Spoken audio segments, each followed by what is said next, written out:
విశ్వస్వరూపంలో ఉన్నటువంటి జగదేకనాథుడైన విశ్వనాథ ప్రభునకు జయమగునుగాక.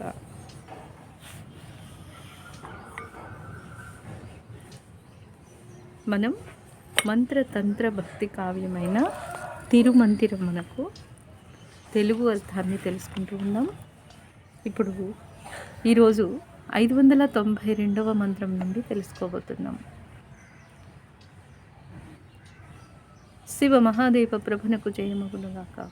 శ్రీ తిరుమలార స్వామికి జయము జయము. తిరుమంతిరమునకు జయము జయము. 592వ మంత్రంలో శ్వాస నియంత్రణలో సరి అయిన కాల అవధులు అనేవి ఎలా ఉంటాయి అనేది చెప్తూ ఉన్నారు స్వామి. సాధనలో ధారణా స్థితికి వచ్చేసరికి శ్వాస నియంత్రణ, దానిలో జరిగే ప్రక్రియలను గురించి కొద్దిగా మనకి అర్థం అయ్యేందుకోసం ఆ మార్గాన్ని గురించిన విధి విధానాలను తెలియజేస్తూ ఉన్నారు. విశ్వ ప్రణాళికలో భాగంగా జరుగుతున్న శ్వాస క్రమాల్లో దేహము ప్రాణాయామముతో ప్రాణశక్తిని పొందుతూ పోషణను అందుకుంటూ ఉంటుంది నిరంతరాయంగా.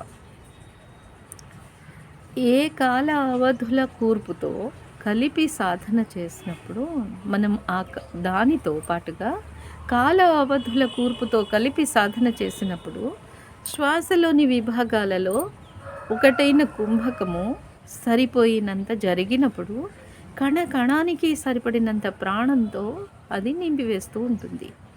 అలా నిలిపి ఉంచుతూ ఆ దేహపు ప్రాణపు నిల్వలను కాపాడే శక్తిని మరింత ఎక్కువ కాలం నిలిచి ఉండేలా అది నిలిపి ఉంచుతుంది. ఎవరు ఈ శ్వాసను నేర్పుగా నడపడం నేర్చుకుంటారో వారిలో కాలము ప్రాణముగా వారి జీవితంలో ప్రాణము కాలము కలగలిసిపోయి విడిపోకుండా నిలిచి ఉంటాయి అంటూ ఉన్నారు స్వామి. జీవితము మనము సంవత్సరాల రూపంలో కాలాన్ని కొలుస్తాం. ఎవరైనా మరణించినప్పుడు ఇంతకాలం జీవించాడు అని మనం చెప్పుకుంటాం. ఇంతకాలము ఎలా జీవించాడు? తాను చేసిన శ్వాసల యొక్క ప్రాణశక్తితో జీవించాడు. తనలో జరిగిన శ్వాసక్రియలలోని ప్రాణశక్తి యొక్క సహాయంతో అతడు జీవించాడు అనేది ఇక్కడ మనం అర్థం చేసుకుంటే కాలమే ప్రాణంగా లోపల జీవితాన్ని అందిస్తూ ఉంది అనే విషయాన్ని మనం గ్రహించాలి. ఈ కాలము అనే ప్రవాహము ఒక గంగా ప్రవాహం లాంటిది. దానితో అదే మన లోపలికి శ్వాస రూపంలో వస్తూ ఉండడం అనేది మరో విధానం, శక్తి యొక్క ప్రవాహం. నిజానికి మనం ఆహారం ఉండని, మరొకటి ఉండని, ఏదో చేసి మనము తీసుకొని జీవించడానికంటే ముందుగా ఈ శ్వాసలతో మనం జీవిస్తున్నాం. ఈ శ్వాసల రూపంలో ఏమి జరుగుతూ ఉంది అంటే కాలమే మన లోపలికి ప్రవేశిస్తూ ఉంది. ఈ కాలాన్ని, ఈ ప్రాణాన్ని, ఈ రెండింటి మధ్య ఒక చక్కని లెక్కని గనక మనం కలుపుకోగలిగితే, దానిపై దృష్టిని సారించి శ్రద్ధని ఉంచి ఏకాగ్రపరచి ఆ రెండింటినీ ఏకం చేసి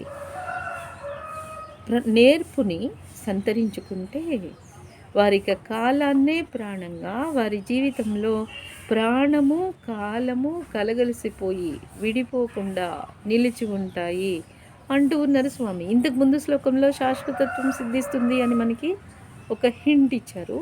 ఈ మంత్రంలో అది ఎలా జరుగుతుందో చెప్తూ ఉన్నారు. కాలమే పరమాణువుల్లోని చోటుగా తర్జుమా అవుతూ ఉంది. లోతుగా చూస్తే ఆ పరమాణువులే శూన్యాన్ని పదార్థంగా పరిణమింపచేస్తూ ఉన్నాయి.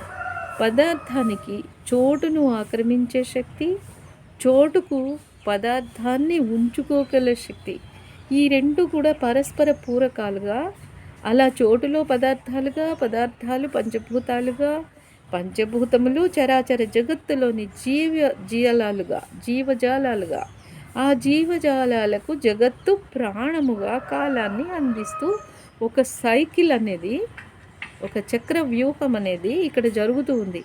ఎప్పుడైతే శ్వాసను తన అదుపుతో కాలంతో కలిపి సాధన చేయగల సిద్ధి అనేది లభిస్తుందో అప్పుడు ఈ దేహ పదార్థము కాలంతో ప్రాణం ద్వారా సమ్మిళితమైపోయి దేహము, కాలము, ప్రాణముల ఏకీకృతమైన సాముద్రికంగా తయారైపోతుంది. అలా ఈ ధారణ విధి అనేది సంభవిస్తుంది అని మనకు అర్థమయ్యేలా స్వామి ఈ మంత్రంలో సెలవిస్తూ ఉన్నారు. దీని వెనుక ఉన్న రహస్యాన్ని కొంత మన మాటలలో మనకు అర్థమయ్యే విధంగా చెబుతూ ఉన్నారన్నమాట. శివ మహాదేవ ప్రభునకు జయము జయము, శ్రీ తిరుమలార స్వామికి జయము జయము, తిరుమందిరమునకు జయము జయము. ఇక 593వ మంత్రంలో నిశ్శబ్దంలో శ్వాస అదుపును సాధన చేయాలి. మీరు గనక నిశ్శబ్దంలో శ్వాస యొక్క అదుపును, శ్వాస యొక్క క్రమాలను సాధన చేస్తే అక్కడ ఒక నిధి ఉంటుంది. ఎవరైతే నిశ్శబ్దంలో అలా దానిని గమనిస్తారో వారి ఆలోచనలలో, వారిలో ఆ నిధి నిక్షిప్తమై ఉంటుంది. ఎవరైతే వారి నోటిని విశాలంగా విప్పార్చి తెరచి ఆ ఆలోచనలను బాహ్య వాయువులలోకి గాలిని ఊదేసినట్లుగా నడిపించి వేస్తారో, ఆ శ్వాసతో పాటుగా నోటిని విశాలంగా తెరచి తమ మనసులోని ఆలోచనలను అన్నింటినీ ఈ విశ్వంలోకి ఊదేసినట్లుగా నడిపించేస్తారో వారు నిశ్శబ్దంలో చుట్టబడతారు అంటున్నారు. ఎవరైతే అలాంటి నిశ్శబ్దంలో చుట్టబడతారో వారు అలా తమ ఆ యోచనలను చంద్రకిరణ శిఖరాలకు చేర్చివేస్తారు. అక్కడ దాని కొమ్ములతో పొడవడం మొదలు పెడుతుంది ఈ శ్వాస. మరి ఆ గుహ ద్వారాలు తెరవబడినప్పుడు ఆ ఆలోచనాయుత మనసు భయంతో తోక ముడిచివేస్తుంది. అలా మనసుని, ఆలోచనలని జయించి వేసే సిద్ధి అనేది లభిస్తుంది అంటూ స్వామి శ్వాస యొక్క అదుపు మదుపు చేసుకోవడం వెనకాల ఉన్న కష్టాన్ని, ఆ కష్టాన్ని తొలగించుకునే ఉపాయాన్ని కూడా మనకి సెలవిస్తూ ఉన్నారు ఈ మంత్రంలో. శివ మహాదేవ ప్రభునకు జయము జయము, శ్రీ తిరుమలార స్వామికి జయము జయము, తిరుమంతిరమునకు జయము జయము. ఇక 594వ మంత్రంలో శ్వాస అదుపుతో దీర్ఘాయువు సమకూరుతుంది. శ్వాస బయటకు లోనికి లోతుగా జరుగుతున్నదని దానిని గమనించడంలో మనం మనసును కేంద్రీకరిస్తూ ఉన్న 2 ద్వారాలు మరి 7 కిటికీలు గల ఆ దేహ గృహమనే విశాలమైన ఈ పడకటింట్లో మంచి నిద్రలోకి జారిపోయినా సరే మీరు బహుకాలం మీరక్కడ అవధులు లేకుండా ఆ దేహ గృహంలో నివసిస్తూనే ఉంటారు అంటున్నారు స్వామి.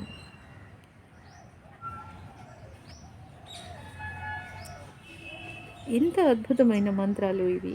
వీటిని ఏకాంతంగా కూర్చొని మనం ఆలోచన చేసినప్పుడు ఈ దేహ గృహంలో శివుడనే ప్రాణము ఎలా జీవిస్తూ ఉంది, మనవి కాని ఆలోచనలని మనవిగా చేసుకొని మనము వేరొక విధిలో ఎలా నడుస్తూ ఉంటామో వాటన్నింటినీ గురించి కూడా మనం అర్థం చేసుకోగలుగుతాం దీన్ని కనుక మనం అర్థం చేసుకుంటే. శివ మహాదేవ ప్రభునకు జయము జయము, శ్రీ తిరుమలార స్వామికి జయము జయము, తిరుమందిరమునకు జయము జయము. ఇక 595వ మంత్రంలో శ్వాస అదుపుతో మనసు అదుపు చేయబడుతుంది. ఆ దశ వాయువులు నీ దేహాన్ని నింపివేస్తూ ఉంటే, ఆ పంచవాయువులు నిశ్వాసలో నిర్గమిస్తూ ఉంటే, ఓ మూర్ఖ శిఖమణి, నీకు ఏది పనికి వస్తుంది చెప్పు? నీ మేలుకొలుపులు, నీ ప్రార్థనలు దేనితో ఎలా చేస్తావు? ఎవరైతే శ్వాస అదుపులలో శ్వాసలోని క్రమ విభాగాలన్నింటినీ అదుపు గలగడాన్ని సాధిస్తారో వారు తప్పకుండా ఈ దేహం అనే కారాగారంలో మనస్సు అనే కోతిని బందీగా చేసేసి వారిదైన జీవితాన్ని వారుగా జీవిస్తారు చక్కగా అంటున్నారు స్వామి.